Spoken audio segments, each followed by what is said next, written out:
მოგესალმებით ძვირფასო მერვე კლასელებო, მე ვარ ნინო გულმაგარაშვილი, თბილისის თავისუფალი ვალდორფის სკოლის გეოგრაფიის მასწავლებელი.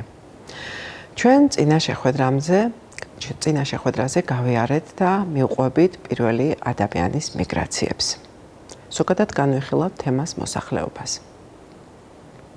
ჩვენ ნახეთ, რომ ეს მიგრაციები არის ძალიან ნელი და თანდათანობითი პროცესი.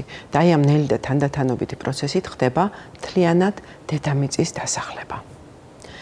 ჩვენ განვიხილეთ აფრიკა, ჩვენ განვიხილეთ აზია, რა თქმა უნდა, ნაწილობრივ ყველაფერს ვერ შევეხეთ, განვიხილეთ ევროპა და ეხლა მე მინდა ამერიკაში წავიდეთ.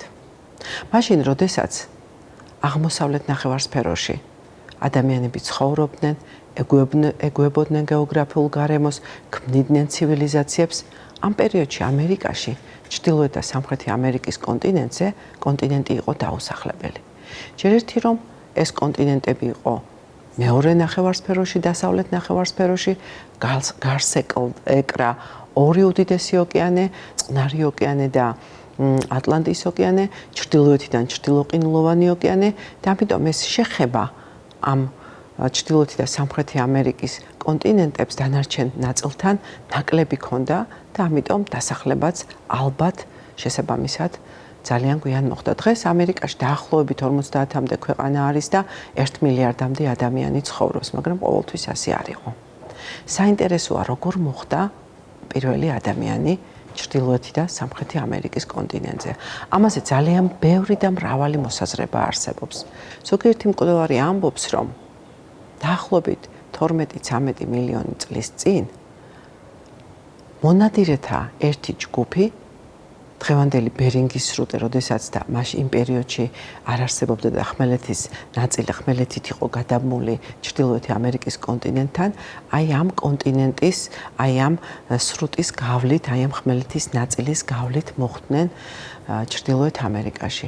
მაგრამ ამ პერიოდში მე წინა შეხვედრაზე ვისაუბრე, რომ გამყინვარების პერიოდი იყო და საინტერესო იქნებოდა და საინტერესოა, როგორ მოხდებოდა გამყინვარების პერიოდში, როგორ შეძლებდა იმ პერიოდის ადამიანი ამხელა ყინულის მასების გადალახვას და შემდეგ ამერიკის კონტინენტზე სამხრეთ ნაწილში ჩასვლას და ცხოვრების განვითარებას. მაგრამ იმასაც ამბობენ მკვლევარები, რომ თქვენ ნახეთ წინა შეხვედრის დროს ეს გამყინვარების პერიოდს როგორ ახასიათებს ხან უკან დამიდის ყინული, ხან მოდის და ესეთი მოძრაობა ახასიათებს და აი ამ ერთ-ერთი მოძრაობის დროს დაახლოებით შეიქმნა ძალიან დიდი დერეფანი ყინულებს შორის და ზუსტად ამ დერეფნით მოხვდნენ ამერიკის კონტინენტზე ადამიანებიო. ზოგიერთი მკვლევარის აზრით, ზოგიერთი მკვლევარი უარყოფს ამას და ამბობს, რომ პირიქით ამერიკაში ადამიანები მოხვდნენ ევროპიდან, ისლანდიისა და გრენლანდიის გავლით. ზოგიერთი ავსტრალიის აბორიგენებიდან წარმომავლობას უკავშირებს და ასე შემდეგ. რა აძლევს საფუძველს ასეთი აზრთა მრავალფეროვნებისას? აძლევს საფუძველს ის აღმოჩენები, ის ადამიანების ჩონჩხები, ის შრომის იარაღები, რომელიც მუდმივი კვლევის საგანი არის და მუდმივად ახალი აღმოჩენები ხდება. მე წეგან გითხარით, რომ ასე თვლიან, რომ დაახლოებით 12-13 წლის წინ მოხდა ადამიანი ამერიკაში, მაგრამ ამ ბოლო კვლევების დროს დადგინდა, რომ კიდევ უფრო ძველი შრომის იარაღები იქნა აღმოჩენილი, ქვის იარაღები, ქვის ხანის იარაღები და მე ახლა მოგიტანეთ ორი ქვა, ეგრეთ წოდებული, ეს არის კაჟი, რომლისგანაც აკეთებდნენ იმ პერიოდის ადამიანები ზუსტადაც ქვის იარაღებს, შუბის ისრებს აკეთებდნენ, დანებს და მეორე არის ოფსიდიანი, რომლისგანაც აკეთებდნენ, ესეც ძალიან ბასრი და ძალიან მჭრელია თუ დამუშავდება და ზუსტად ეს ის ქვებია, რომელსაც იყენებდნენ ადამიანები აი ამ იარაღები და ზუსტად აი ამ მასალის აღმოჩენის და მისი ასაკის დადგენის შემდეგ ხდება აი ეს სხვადასხვა კვლევები და სხვადასხვა მოსაზრებები. მოდი ახლა მე ამ საკითხს აღარ გავყვები, ეს დაუტოვოთ არქეოლოგებს, იმიტომ რომ მათ გამოიკვლიონეს, ჩვენ გავყვეთ იმ ადამიანებს, ვინც მოხვდნენ ასე თუ ისე ამერიკის კონტინენტზე და დაიწყეს მოსახლეობა და დაიწყებს დასახლება, განვითარება. დიახ, როდესაც მოხდა პირველი ადამიანი ამერიკის კონტინენტზე, ძალიან რთული პირობები იყო, იმიტომ რომ გამყინვარების ეპოქა იყო და გამყინვარების ეტაპი იყო ამ პერიოდში. ადამიანები ძირითადად სამხრეთ ნაწილისკენ დაიწყეს სვლა. ეხლა თქვენ კადრში ხედავთ ჩრდილოეთი და სამხრეთი ამერიკის ფიზიკურ რუკავს, ხედავთ რომ ამერიკის კონტინენტს დასავლეთიდან ჩრდილოეთ და სამხრეთ ამერიკას ერთიანი მთათა სისტემა აქვს, კორდილიერები და ანდები გადაჭიმული და მეორე ნაწილი და აღმოსავლეთი ნაწილი თითქოს დახრილი არის აი ამ ატლანტის ოკეანისკენ და მხოლოდ დაბლობებითა და დაბალი ზეგნებით არის გამორჩეული. ჩრდილოეთიდან აკრავს ჩრდილოყინულოვანი ოკეანე ხედავთ ჩრდილოეთ ამერიკას და რაც შეეხება სამხრეთი ამერიკის სამხრეთ ნაწილს, ეს უკვე ანტარქტიდასთან დრეიკის სრუტით არის გამოყოფილი. განსხვავებული არის ორივე კონტინენტი, თქვენ კადრში ხედავთ ამ კონტინენტებს, ჩრდილოეთი ამერიკა ძალიან დანაწევრებულია მისი სანაპირო ხაზი, სამხრეთი ამერიკა კი თავისი თითქოს გლუვია და ნაკლებად არის მისი სანაპირო ხაზი დანაწევრებული. დიახ, აი ამ კონტინენტებზე გადანაწილდნენ ადამიანები, რომლებიც ტომებად ცხოვრობდნენ. ისინი ეწეოდნენ ნადირობას, მათ არ იცოდნენ მიწათმოქმედება, არ იცოდნენ მეცხოველეობა და მხოლოდ და მხოლოდ ნადირობით ირჩენდნენ თავს და თქვენ იცით ალბათ გაგიგიათ ბიზონებზე როგორ ნადირობდნენ და როგორი ხერხები ჰქონდათ ამ ბიზონების ნადირობის. ისინი წვავდნენ მინდვრებს, მერე ახალი ბალახი ამოდიოდა და ბიზონების საკვებად მოდიოდნენ და შემდეგ მოიპოვებდნენ აი ამ საკვებს ბიზონების სახით ხოცავდნენ ამ ბიზონებს და ტყავსაც გაიყენებდნენ როგორც ტანსაცმელად და ჩასაცმელად მოსაფარად იყენებდნენ. დიახ, ჩრდილოეთ და სამხრეთ ამერიკაში წლების დასჭირდა, ასეული და წლები დასჭირდა ადამიანი შეგუებოდა იმ გარემოს და აეთვისებინა ეს გარემო. თუ ჩრდილოეთ ნაწილში ძირითადად მონადირეები ცხოვრობდნენ, სამხრეთ, აღმოსავლეთ და სამხრეთ ნაწილში ადამიანებმა ნელ-ნელა ისწავლეს შემგროვებლობასთან და ნადირობასთან ერთად მიწათმოქმედება და დაიწყეს ნელ-ნელა მიწის დამუშავება. ამას დრო დაჭირდა, პერიოდები დაჭირდა, გარკვეული როგორც გითხარით, ათეული და ასეული წლები დაჭირდა, რომ ადამიანის შეგუებოდა იმ გეოგრაფიულ გარემოს და ათვისება მოეხდინა. ასევე მოხდა სამხრეთ ამერიკაში, ძირითადად ორინოკოს მიდამოებში ხეობაში, ორინოკოს გარშემო დასახლდნენ და ამაზონის დაბლობზე და ორინოკოს დაბლობზე დასახლდნენ და იქ დაიწყეს განვითარება და შეგუება იმ გარემო პირობების, მაგრამ დროთა განმავლობაში, როგორც ყველა კონტინენტზე, მათაც მოიპოვეს მონაპოვარი თავიანთი, მათაც შექმნეს თავიანთი კულტურა, მათაც შექმნეს თავიანთი ცივილიზაცია. ჩრდილოეთ ამერიკაში შეიქმნა მაიას ცივილიზაცია, აცტეკები, ტოლტეკები, მაგრამ ყოველას მე ვერ გავყვები ახლა. სამხრეთში შეიქმნა ინკების იმპერია უდიდესი და მხოლოდ ახლა მაიას და ინკების იმპერიას განვიხილავ. მაია უფრო ძველია, ძველი წელთაღრიცხვის მეორე 1000 წლეულიდან ჩანს მაიას ტომთა ცივილიზაცია.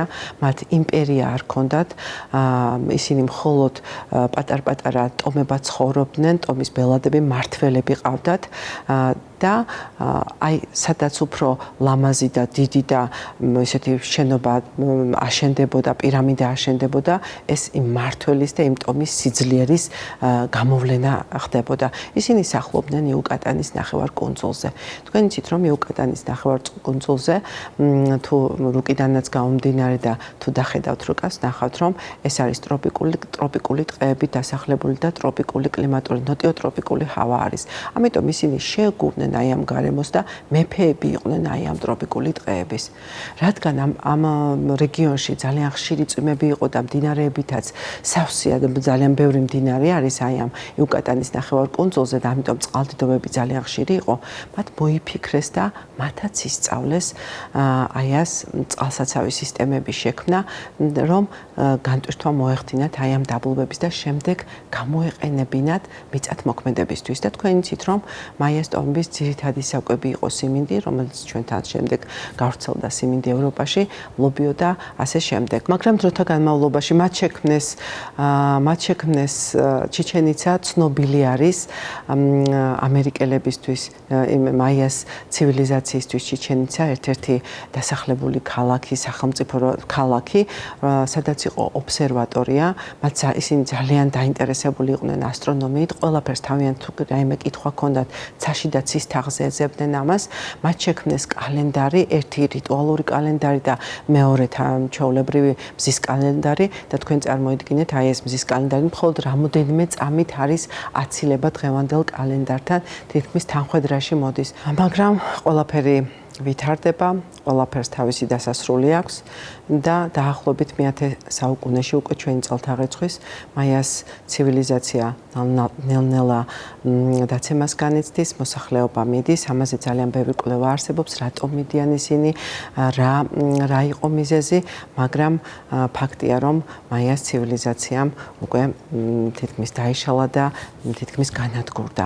ეს მე-19 საუკუნეში აღმოაჩინეს სხვათა შორის იუკატანის ნახევარკუნძულზე ეს არსებული პირამიდები, რომელიც შესწავლა დღესაც მიმდინარეობს და აი ამ პირამიდებში აღმოაჩინეს კიდევ ეს გამომრჩა მაიას დამწერლობაც ჰქონდა, თავის დამწერლობა და ყველაფერს აღწერდნენ და ყველა მოვლენას და ყველა პროცესს.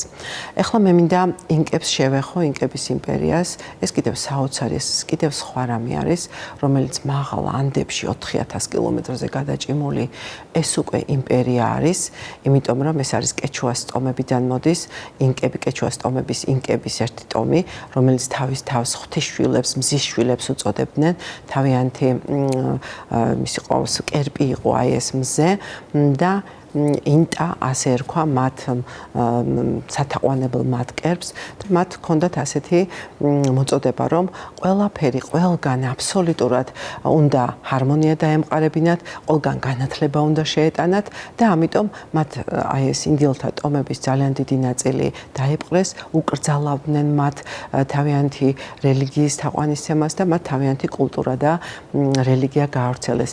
ეხლა დრო აღარ მაქვს და ამიტომ ძალიან მოკლედ მინდა ორი სიტყვა გითხრათ, საოცარია ჯერ ერთი რომ ეს მათი მშენებლობები, მათი ეს ინკების იმპერია 2000 მეტრის ზემოთ მოხდა, მათი დასახლებული ქალაქების და ადგილების და განსახლება, ჰქონდათ საოცარი დატერასება, სადაც მიწათმოქმედებას მიყვებოდნენ და მიკროკლიმატი ჰქონდათ შექმნილი აი ამ ტერასებზე, ჰქონდათ ათასობით კილომეტრის გზები იყო გაყვანილი, რომელიც აი ამ მაღალი მთიდან დაბლობს უკავშირდებოდნენ და საოცარი იყო ის, რომ მათ ყავდათ ვის ფოსტას დაატარებდა, მათ დამწერლობა არ ჰქონდათ, ამიტომ სიტყვიერი გადაცემა ხდებოდა ხოლმე და ოჩახ ადამიანებს, ვინც ხარტი იყო, გონებაც ხარტი ჰქონდა, მეხსიერებაც და ოჩახი იყო, მათ ბავშვობიდანვე ზრდიდნენ, ვისაც სირბილით შეძლო და აი ამ გზებზე იყო პატარ-პატარა სადგურები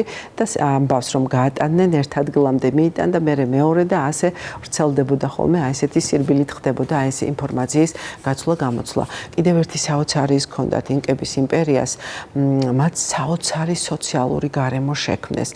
მათ ჰქონდათ სასაწყობე მეურნეობა, სადაც ხდებოდა აი ამ პროდუქტის, ისინი ძირითადად კარტოფილი იყო მათი ძირითადი საკვები და ეს კარტოფილის მოყვანაც საოცარი პროცესი იყო. ისინი როდესაც ამოიღებდნენ კარტოფილს, დატოვებდნენ გარეთ ღამე რომ გაყინულიყო, მეორე დღეს ისე უნდა გახურებულიყო კარტოფილი და შემდეგ ამას ფეხებით სრესდნენ, რომ წყლისგან გამოეცალკევებინათ და ინახავდნენ, რაც ხანგრძლივად მიმდინარეობდა და ამიტომ შიმშილობა ინკების იმპერიას, შიმცხოვრებ ადამიანებს არ განუცდიათ. საკმაოდ საოცარი სამწუხაროა, რომ ყველაფრის მოყოლას ვერ ვასწრებ, ძალიან ბევრი რამის თქმა მინდა, მაგრამ რა ვქნათ, მაგრამ იმედი მაქვს, რომ თქვენ გაიღრმავებთ, თქვენ გააკეთებთ ჩემს იმას, რაც მე ვერ გადმოგეცით და მე მინდა ახლა დავალება მოგცეთ. ჩვენ განვიხილეთ, დაგვრჩა ავსტრალია დასასახლებელი, თითქმით დავასახლეთ აფრიკა, აზია დავასახლეთ, ევროპა და ამერიკები. და ჩემი დავალება არის ასეთი. მე მინდა შედარება გააკეთოთ თითოეულ დასახლებულ ადგილ პირველი მიგრაციის დროს, როგორი გეოგრაფიული გარემო იყო, როგორი სამეურნეო ცხოვრება, რას ფლობდნენ ადამიანები, როგორი განვითარების და მოპოვების შემდეგ, როგორი ცივილიზაციები შექმნეს, რა არის აქ საერთო და რა არის განსხვავება. ანუ გეოგრაფიული გარემო, მათი სამეურნეო საქმიანობა, მათი ისტორია და ცივილიზაციები, საერთო და განმასხვავებელი ნიშნები. დიდი მადლობა დღევანდელი გაკვეთილისთვის, მომავალ შეხვედრამდე.